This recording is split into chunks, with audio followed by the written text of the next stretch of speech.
नमस्कार। आज हम बात करने वाले हैं एक ऐसे क्रांतिकारी विचारक की जिनका मानना था कि साहित्यिक आलोचना यानी लिटरेरी क्रिटिसिज्म सिर्फ किताबों के बारे में नहीं है, बल्कि ये लोगों के मन को समझने और उसे ठीक करने का एक जरिया है। जी हां, हम बात कर रहे हैं I.A. रिचर्ड्स की, जिन्हें हम एक तरह से मन का डॉक्टर भी कह सकते हैं।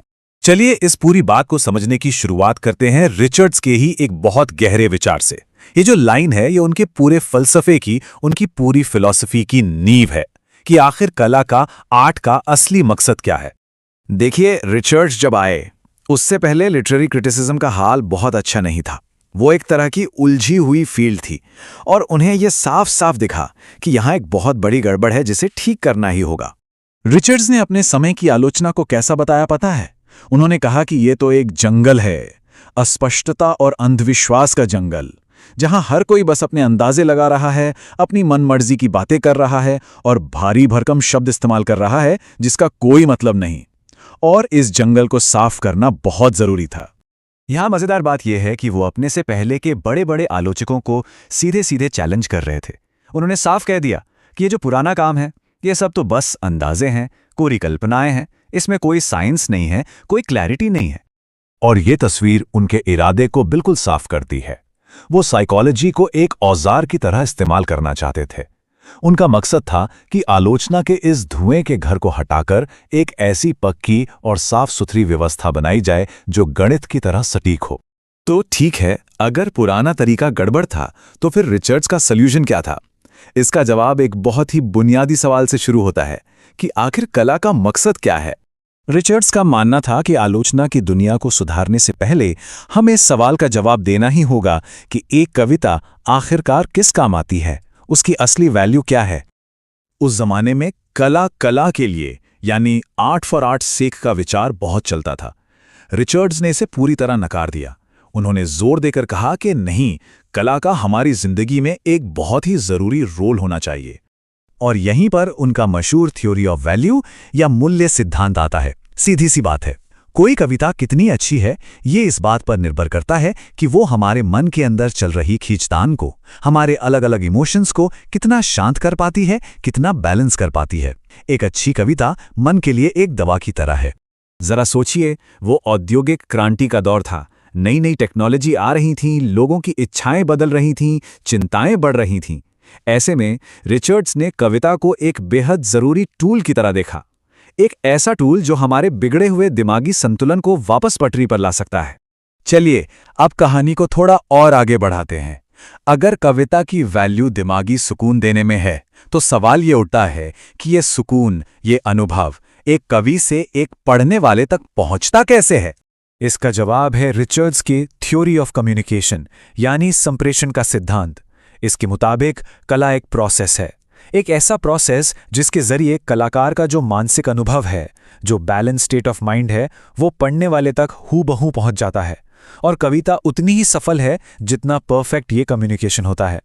इसे समझाने के लिए रिचर्ड्स ने भाषा को दो हिस्सों में बांटा। एक है वैज्ञानिक भाषा जो सिर्फ फैक्ट्स बताती है, जानकारी देती है, और दूसरी है रागात्मक या इमोशनल भाषा, और यही कविता की भाषा है जो सीधे हमारी भावनाओं पर असर करती है।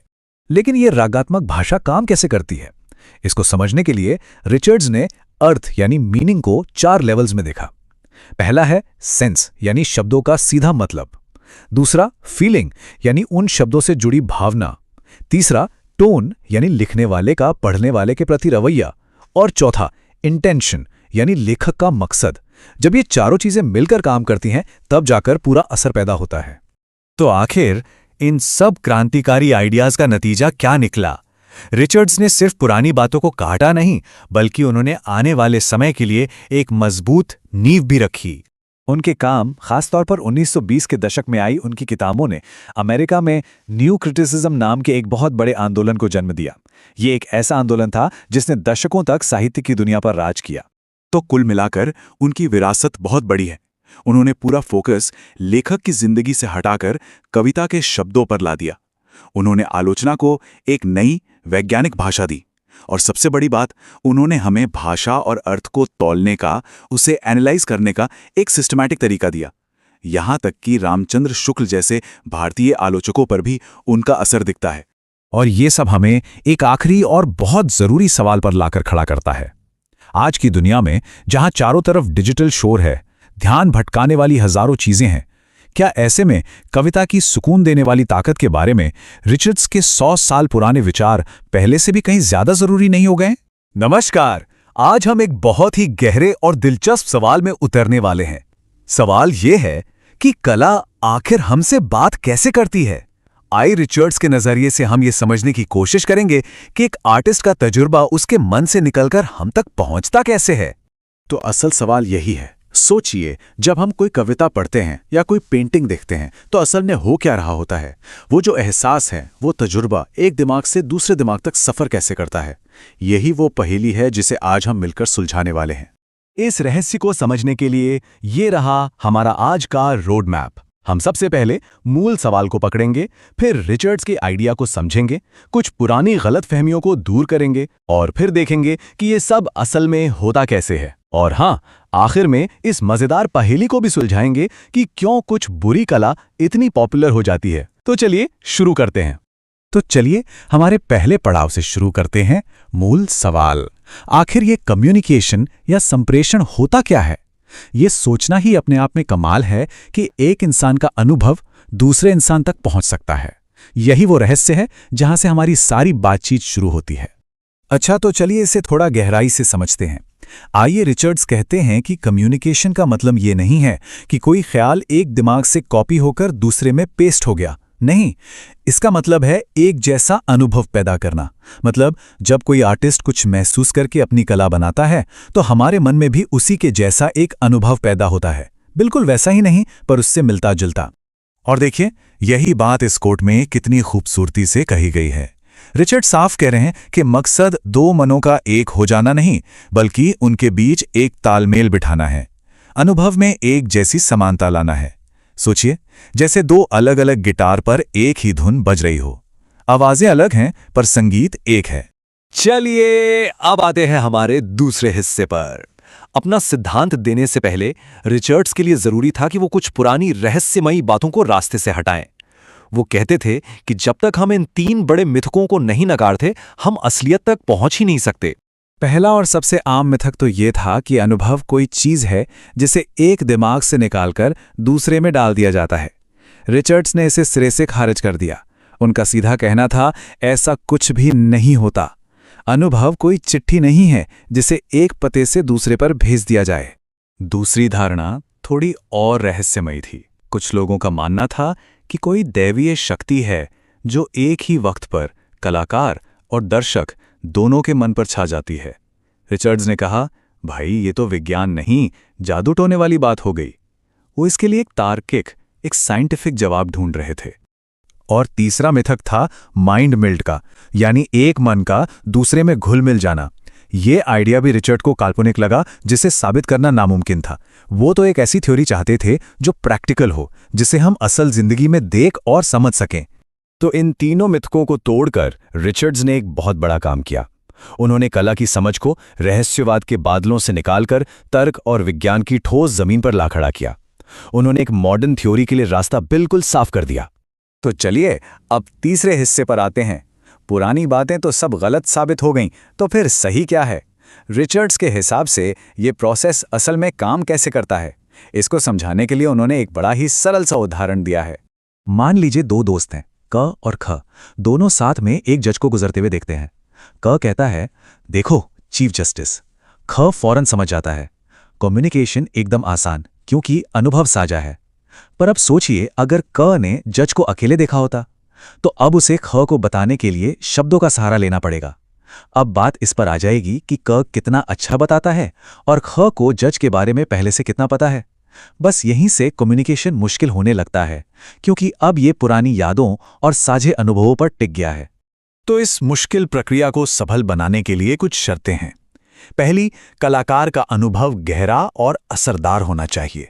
दूसरा, उस अनुभव से जुड़ी भावनाएं बिखरी हुई नहीं हों, बल्कि व्यवस्थित हों। तीसरा, कलाकार में चीजों को गौर से देखने की ताकत हो।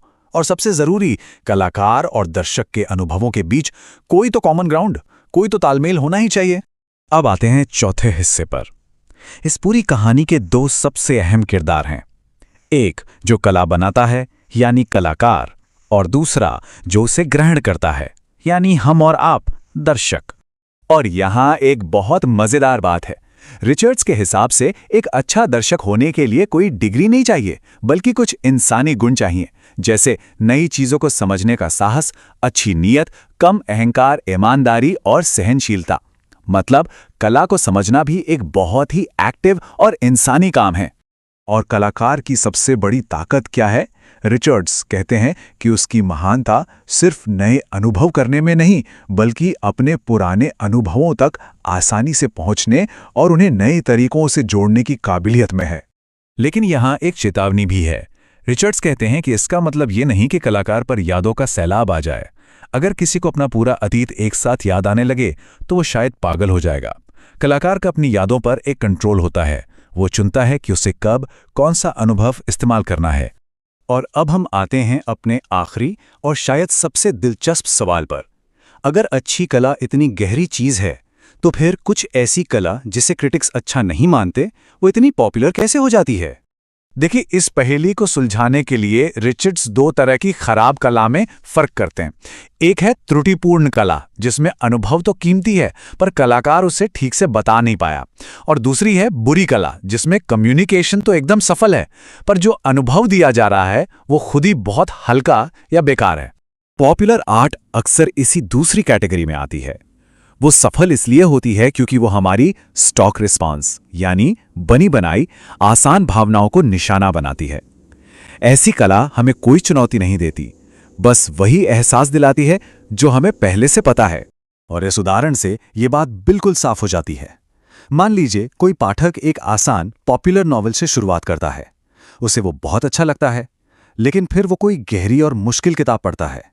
ये नया गहरा अनुभव उसके लिए एहसास के नए दरवाजे खोल देता है। अब उसके लिए वापस जाकर उस आसान नॉवेल का मजा लेना लगभग नामुमकिन हो जाता है। उसका लेवल ही बढ़ गया है। और यही इस पूरी बातचीत का सार है। किसी भी कला को परखते समय हमें खुद से दो सवाल पूछने चाहिए। पहला, क्या कलाकार अपनी बात हम तक पहुंचा पाया? और दूसरा, जो कि ज्यादा जरूरी है, जो बात वो पहुंचा रहा है, क्या वो बात वाकई में कीमती है? तो हम आपको इसे एक सवाल के साथ छोड़कर जा रहे हैं। अगर कोई कला लाखों लोगों से जुड़ती है, भले ही उसे आलोचक हल्का बताएं, तो क्या उसकी लोकप्रियता ही उसे एक अलग तरह की एक सामाजिक कीमत नहीं दे देती? इस पर जरूर सोचिएगा।